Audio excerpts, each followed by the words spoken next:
Welcome to Beyond the Medical Algorithm, a podcast by the Philly Wellness Center. Join us on a journey through the too often neglected path to wellness, where we celebrate the human body and all things natural to illuminate new roads to health and happiness.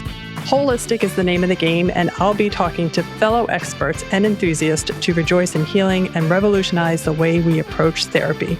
I'm your host, Catie Harris.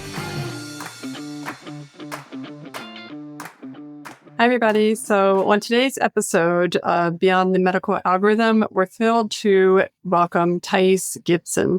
She's a distinguished counselor, coach, and best-selling author, renowned for her expertise in the fields of personal development and relationship dynamics. Thais is the creator of the Gibson Integrated Attachment Theory, a modern expansion of traditional attachment theory that empowers individuals to heal and transform their relationships. With a PhD and over 13 certifications and modalities, including cognitive behavioral therapy and trauma work, Thais has profoundly impacted the personal development landscape. She currently leads the Personal Development School, an innovative online platform offering courses that facilitate deep personal transformation in relationships and self-awareness. Her best-selling book, Learning Love, provides invaluable insights into forming secure and fulfilling relationships through understanding and healing attachment styles. So join us as we explore Thais Gibson's revolutionary approaches to transforming personal and relational health, providing tools and insights that promise to change lives. Welcome, Thais. Thank you for having me. Excited to be here with you. Yeah, me too. That was quite an opening. So I'm very excited to learn about what you do and why you're doing it. I mean, you have an extensive background in cognitive therapies and a passion for understanding human behavior. So what sparked your interest in relationships and emotional dynamics? I think honestly, just coming from a home where there was a really tough divorce and a lot of fighting and just difficult dynamics growing up, and being really in the middle of that from a very young age. So from a very early start, I was very curious about why things have to be the way that they are, and why isn't there a better or easier way? And so went through a lot of my own kind of challenges, trying to navigate my own relationships, different challenges I was facing, and got really interested in not just relationships and attachment theory, but also the subconscious mind. Because first of all, our conscious mind cannot outwill or overpower our subconscious mind. And our subconscious mind is responsible for 95 to 97% of all of our beliefs and thoughts and emotions and actions.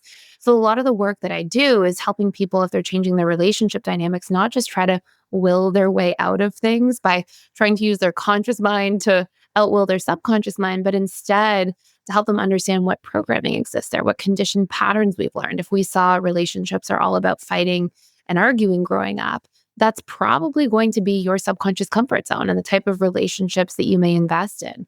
And so I really help people unpack what their conditioned patterns are, and then spend a lot of work helping people recondition those very same patterns. That's amazing. So 90 to 95% is what you said of the subconscious is how we respond? 95 to 97%. Even worse. Okay. All of our beliefs, our thoughts, emotions, and actions or decisions on a daily basis. So it's really the powerhouse of our lives, and it's really what's running the show. Our conscious mind, and you see this all throughout society. You've seen people go, I'm going to set a New Year's resolution to eat healthy and to lose weight. And then 3 or 4 days in, they can't seem to will themselves into that. Or on the flip side, people say, I'm going to break a bad habit. I'm going to stop yelling at my partner, or I'm going to stop drinking so heavily in the evenings. We tell ourselves all these things. But at the end of the day, the reason we don't follow through is because if our subconscious mind has different motives at play, has different needs that it's trying to meet, or different limiting beliefs that we're carrying, those very same things will end up being that glass ceiling that we hit. And so rather than trying to will ourselves out of these different habits that we do want to have or that we don't want to have, we can actually recondition these patterns. And how do people go about? So if I do make a New Year's resolution and I want to lose 20 pounds and 5 days into it, what could I do differently? How would I even approach that? Okay, so there's 2 major underlying facets that really make all of our decisions at the subconscious level. On one hand, we have our needs, and the other, we have our beliefs. Every single decision that we make throughout the day is our subconscious mind trying to get different needs met than what often our conscious mind intends. Every choice we make all day long is basically a strategy to get needs met. Now, if we look at how needs are actually structured, we all have a different hierarchy of what we call personality needs, the needs that basically our personality is made up of. So I'll share an example with you. So I had a client once back in the day when I was running my own practice, and I had this client come in and say exactly that. She said, I want to lose weight. I want to eat healthier. And I just seemed to go through the same pattern over and over and over again. So we looked. Her major personality needs, there's a few questions you can ask yourself that we can always come back to, but her major personality needs were social connection, family, comfort, and security. So conscious mind says, I'm going to go to the gym, I'm going to eat healthy. Her subconscious mind says, no, that's going to take time away from comfort, security, family, and social connection. So what we do is we learn to understand what our own needs are, and then we align the two together. So what does that look like for her? Well, we had her go to group fitness classes, join a hiking club with her spouse, take a cooking class with her husband, go play at the park and do more active things with her children. We had her get into a space where she would do things exercise-wise that she felt comfortable doing because comfort was a big need. And if she was going to stretch herself to do things like go to the gym or lift weights to prepare so she could feel secure because security was a big need, we had her make sure that she was just watching educational tutorials ahead of time so she knew what to do and wouldn't go into a space where she felt so out of her element.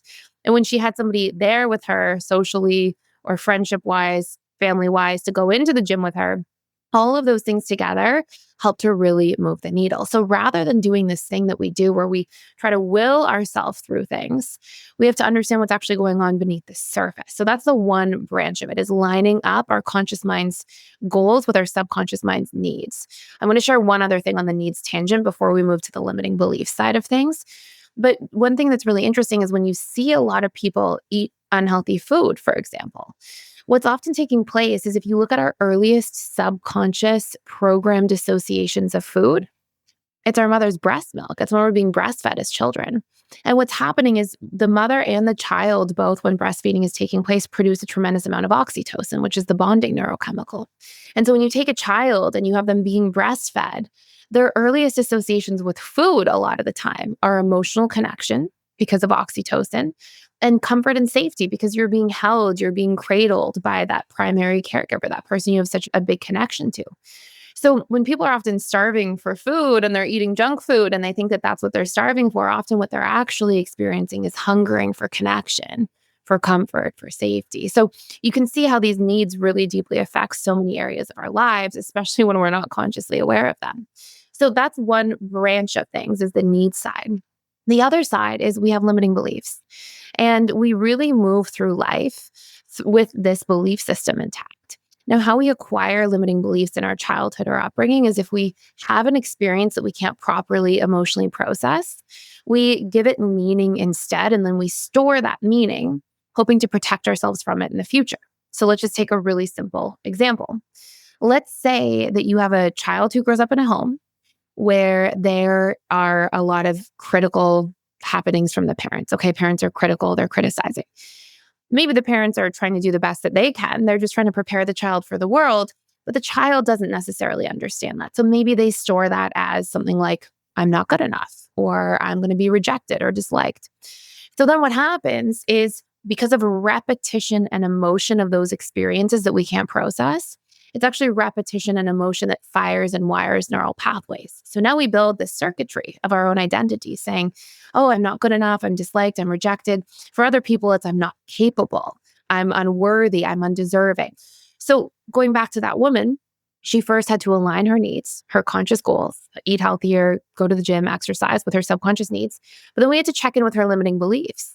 And she had a belief, I am incapable of change, because she had a few really pivotal moments in her own upbringing where she tried to do things and she couldn't.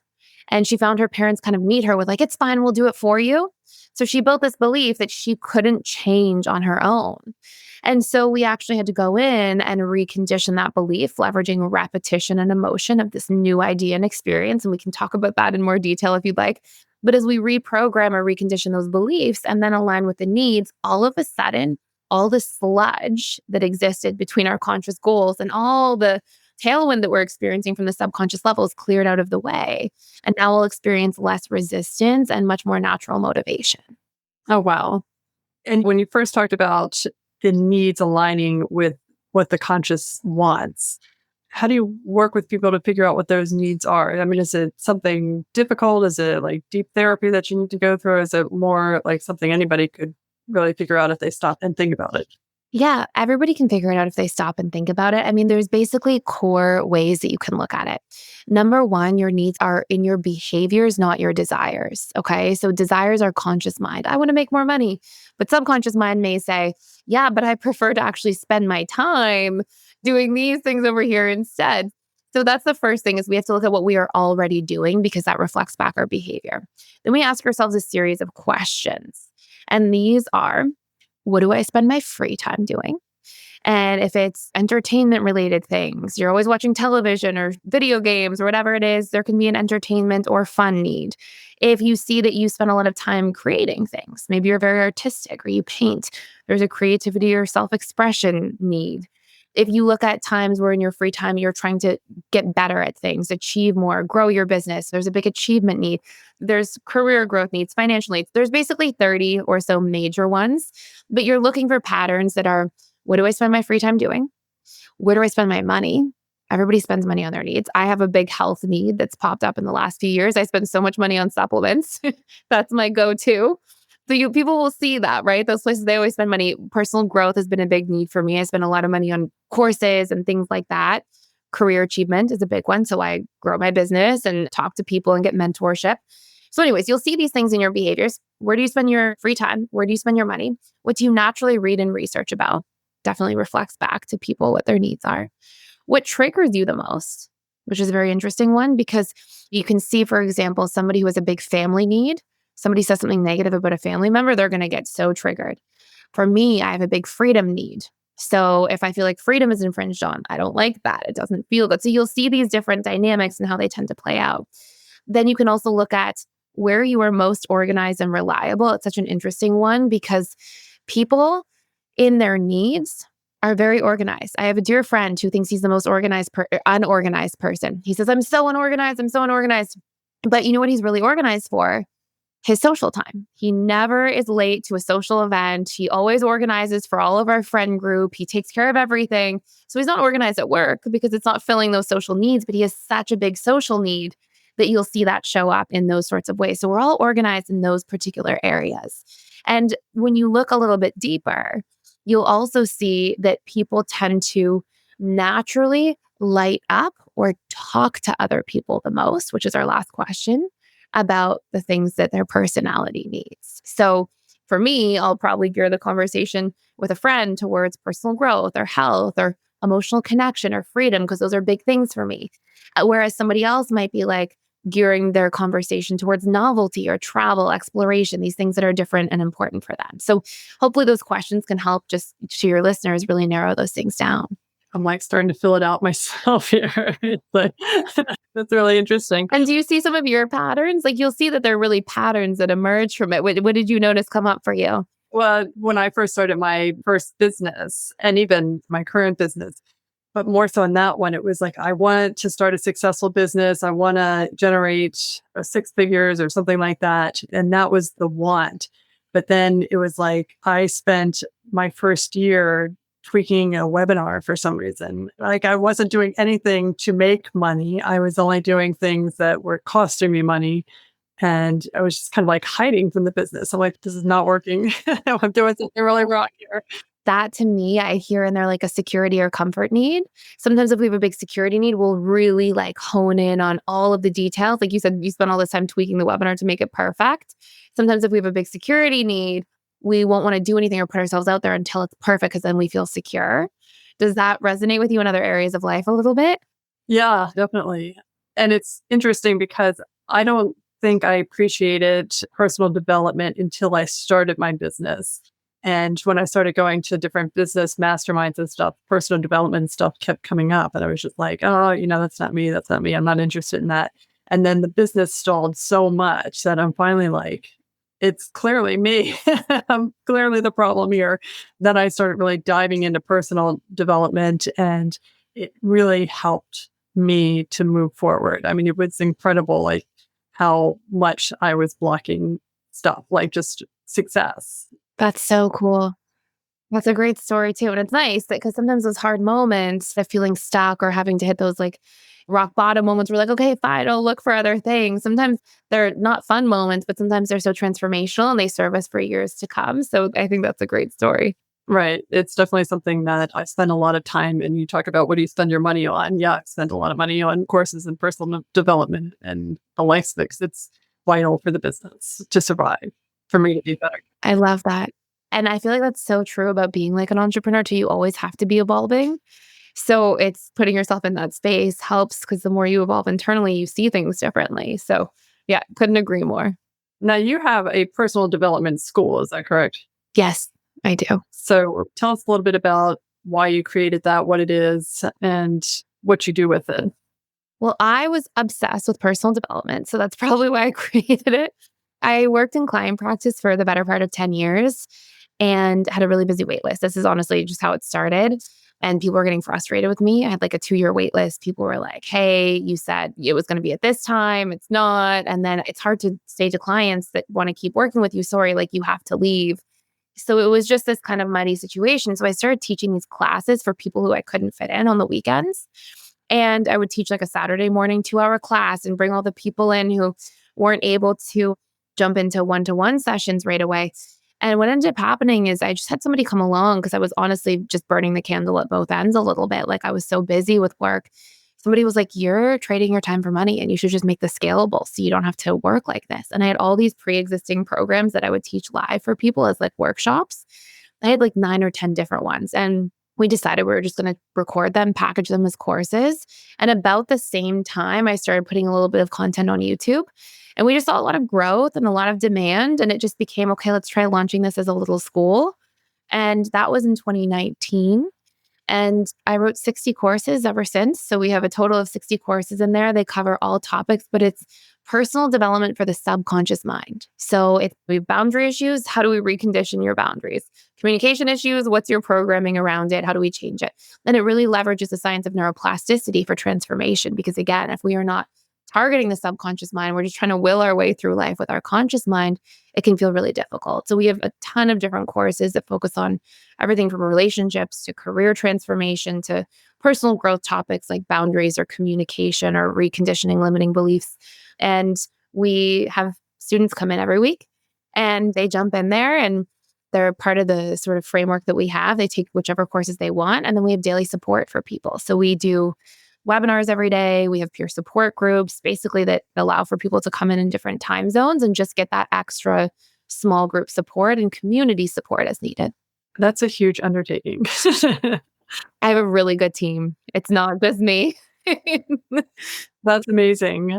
So when somebody comes in, let's say with me, if I had these security issues, like would you work through what your issues are first and then you kind of pick and choose the different types of courses that you would take? Yeah, so it starts with you take an onboarding quiz, and based on what you're facing and struggling with, you'll get spit out like a series of recommendations. And then you can attend those like peer support groups and live events that trend towards those recommendations. So you get like that extra insight. But honestly, you mentioned the security piece, like that's a big need. But just for you as an example, just for listeners, because I think it's great when people get live examples.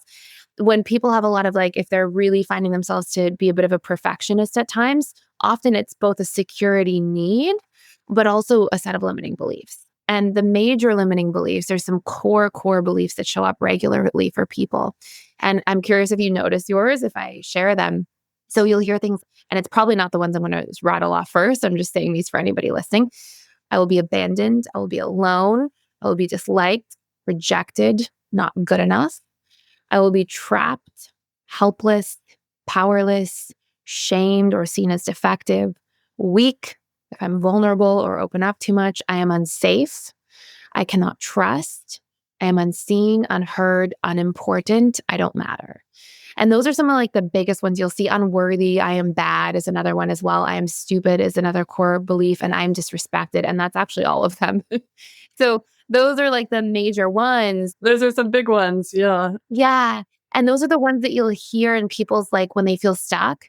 Those are the ones that you'll hear them run up against. It's like those same things. And those same beliefs will be the things that trigger us most, that will be the biggest glass ceilings in our lives in many cases, because we're often, you said a moment ago, like I found myself hiding.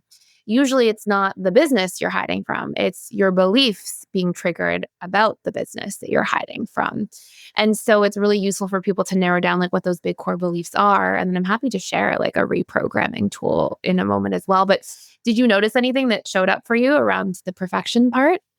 It really came down to, and one of my mentors had mentioned, fear of failure isn't as much for me as it was like that fear of success. And there's certainly an element of vulnerability in that, but that fear of being successful like held me back so much. And even it still limits to this day because I haven't really completely worked through it, but it's way more powerful than I had realized.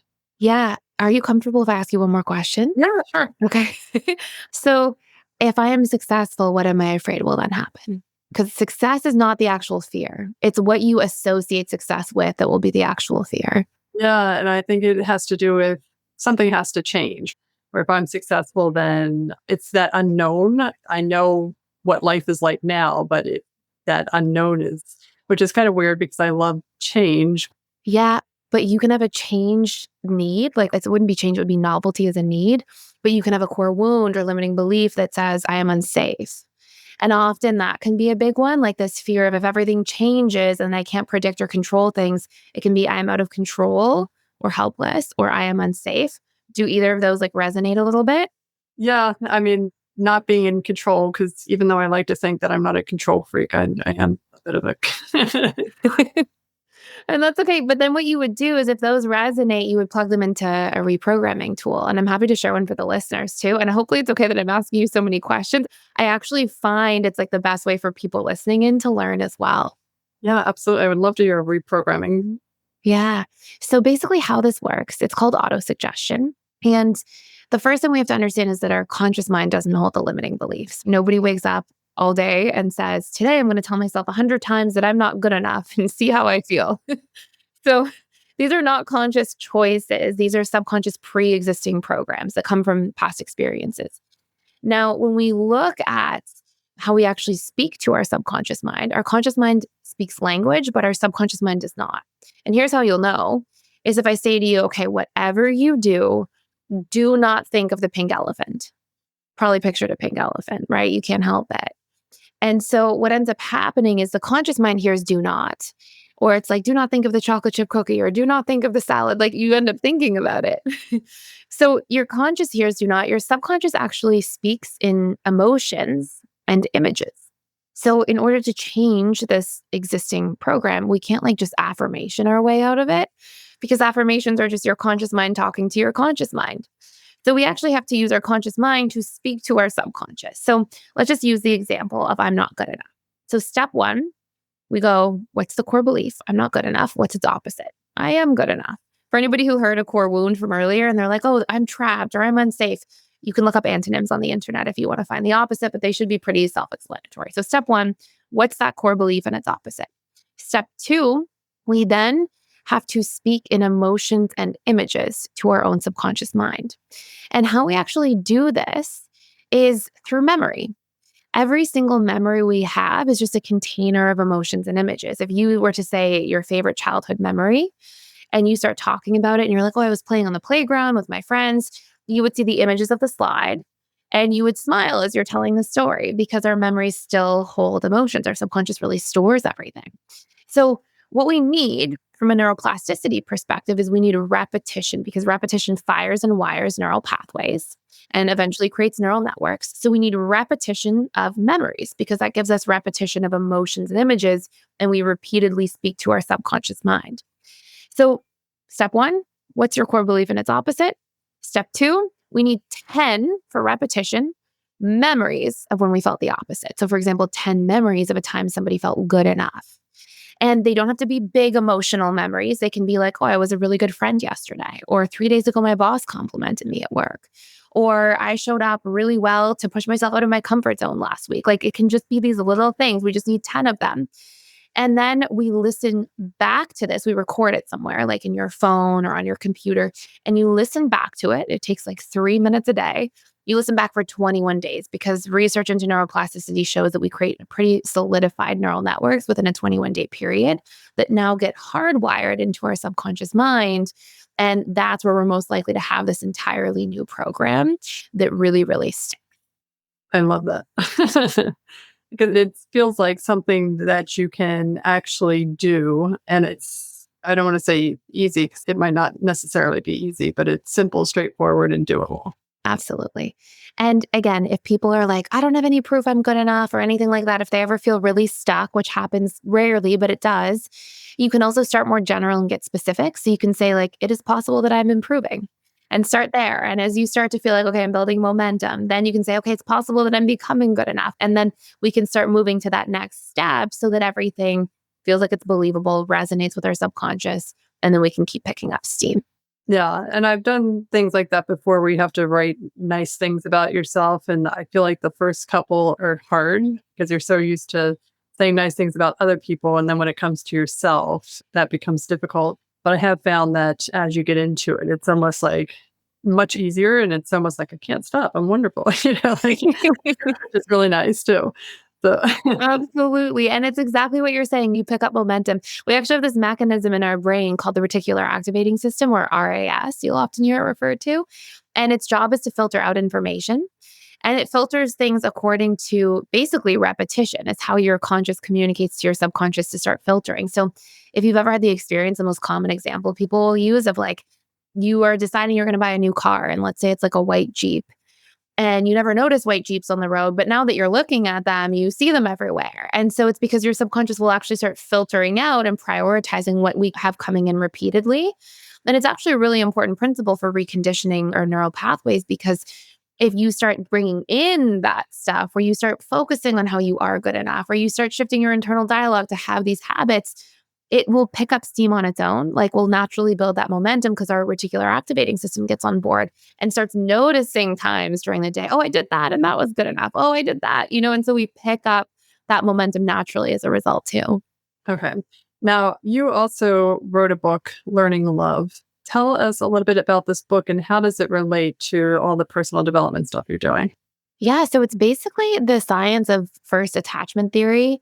And we created a body of work called Gibson Integrated Attachment Theory, which takes the original John Bowlby and Mary Ainsworth research out of Cambridge University on our attachment styles, or basically love styles and relationships, and helps us understand not just what those different styles are at a deeper level, but how we can change them to go from insecurely attached to securely attached.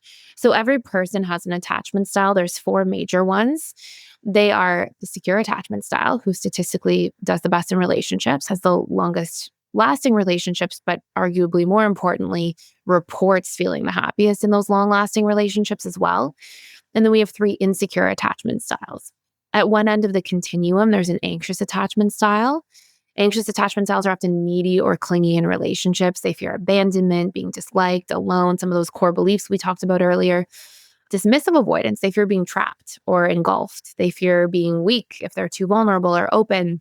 They fear being seen as defective or shamed or criticized. They really take those things to heart. And they fear being unsafe if they're in a conflict or too far outside of their own comfort zone. And then the last attachment style is the fearful avoidant. And they really fear trusting. They really fear letting their guard down. They tend to have a lot more sort of tumultuous experiences with relationships in their upbringing, more trauma generally. And so they have this really interesting contradiction where they fear abandonment and they want closeness, but then when people actually get close, they push them away. So they're very hot and cold.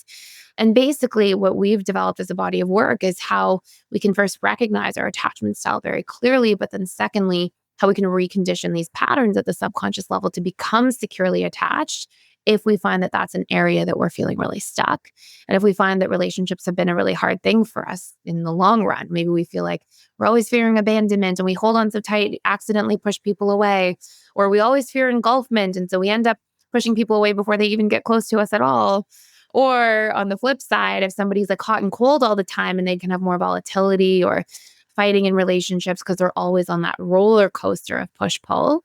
So it helps us really change those patterns, and basically how we get those patterns first is what was modeled to us in our own childhood and upbringing. And so we adopted those, brought those patterns inwards. And of course, that's what really forms our attachment style. And is your book related? Like, is it built into the personal development school? I mean, how does that relate to that? Yeah. So the book is basically the summary of how we change our attachment style. And there's some like worksheets and exercises, but the personal development school is like a bigger space. You know, I said we have 60 plus courses.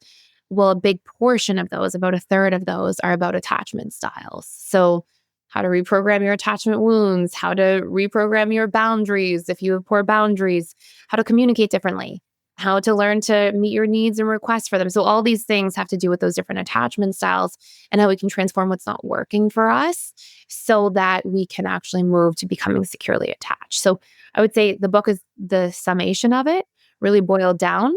And then the courses in the personal development school have a lot to do with that. There's a lot more like hand holding and support for people in there. But then we also have all these other courses on top of that about personal development as a whole. So, looking back on your career and the extensive work that you've done in personal development and relationship dynamics, I mean, what do you see as your crowning achievement or your most fulfilling achievement? I would say building the school. I mean, it's been so cool, honestly. I think just in full transparency, when I started the school, I was worried, like, will this be as helpful as one-to-one sessions for people? Like, I wasn't sure. And I knew that we wanted to have like a lot of follow-up support. But one of the things that I think made me successful in private practice first is that I really believe in the idea of like, teach the man to fish instead of give the man a fish. And I had an original background. One of the big modalities I studied was hypnosis. So I had this background in hypnosis, hypnotherapy, and people would come in for these sessions. And I didn't like hypnotizing people. I felt like it was like give the man a fish every day. And I thought that the power dynamics were strange. And I was like, well, you're helping people momentarily, but they always have to come back and rely on you. And so in my practice, I started teaching people how their own subconscious mind works and how we can recondition it on our own and giving people tools. And that was a big part of what I did in my practice. So I was worried, like, will that work at scale? Will that work with people? But to date, we've had over 40,000 students come in and take our programs at different times over the last few years. And we have seen that we have an NPS score, which is like people's satisfaction score. And we have a 99.7% NPS score for our business, which like makes me really, really happy because I know it means that things are really working for people. And I'm hands-on with people through the week and I teach different classes and webinars and the support groups and things. And I see like the transformation. And it's so cool because I feel like I'm giving tools and then people are doing that work and learning for themselves. And then people come in and they like see new students come in and they like tell them, oh, make sure you do this and this. And they know it so well. And like, it's really, really been a blessing to see. How long does it typically take somebody to, I guess, achieve milestones or to see change? So 21 days is when we're going to really see the change on beliefs, on needs, on boundary issues, communication patterns, because that's how long it takes to really hardwire these neural pathways. So generally people are learning for their first 9 to 10 days on a specific course and then applying for another 21. So within 30 days, people get really big breakthroughs. When it comes to more complex issues, so things like changing your attachment style, because there's usually some major pillars. It's like your limiting beliefs, your unmet needs, your nervous system needs to get regulated. And then we need to have boundaries and communication improve. In that space, we have 90-day boot camps for people. So we're like, hey, come in for your 90 days. Here's the coursework to do. Here's how to show up and really move through these things. So depending on the issues, if they have more than one pillar behind it, then we're looking at generally 90 days. Or if there's one specific thing somebody's coming in for, like reprogramming my limiting beliefs about my success or learning to meet my needs and understand what they are, that's where we're really seeing that 30-day window. So do you find that the group program, I mean, clearly you couldn't have worked one-on-one with 40,000 students, like that was not possible.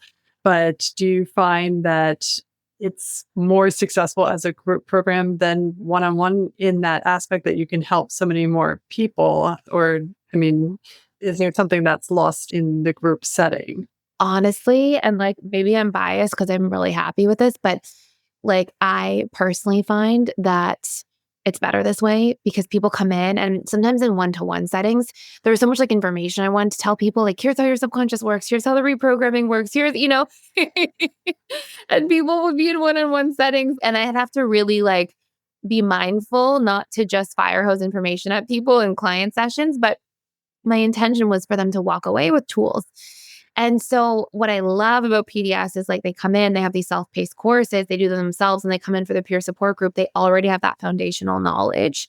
And now when it comes to working through like little things where they need an extra pointer somewhere, it's like so much easier to see transformation quickly because they get how it works.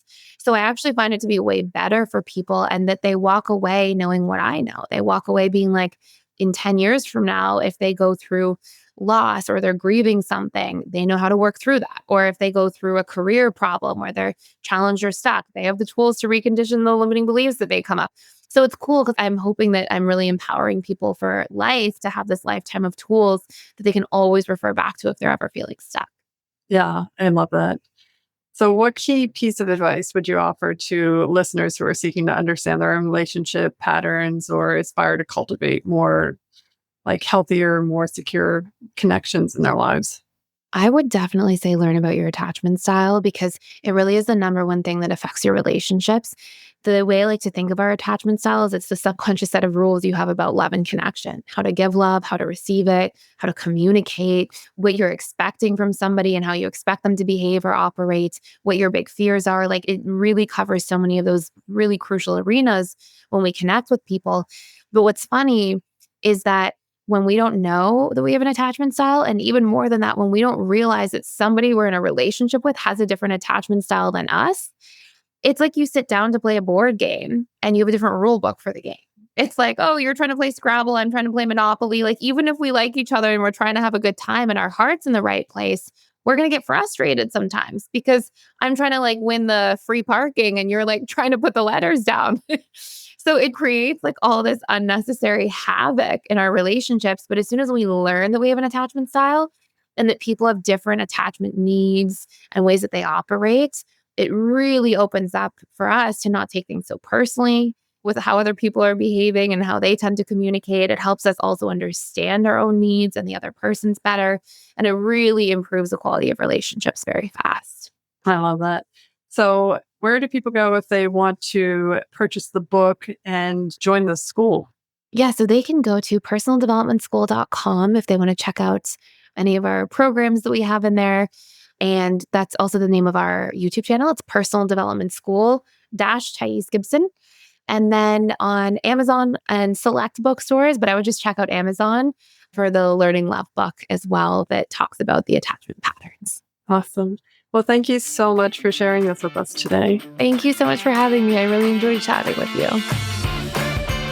Beyond the Medical Algorithm is brought to you by the Philly Wellness Center. To find out more about the Philly Wellness Center and how we're challenging conventional medical wisdom and shedding light on more natural means of healing and therapy, visit phillywellnesscenter.com. And then make sure to search for Holistic Health in Apple Podcast, Spotify, and Google Podcast, or anywhere else podcasts are found. Make sure to click subscribe so you don't miss any future episodes. On behalf of the team here at the Philly Wellness Center, keep celebrating the innate power in our incredible bodies, and thanks for listening.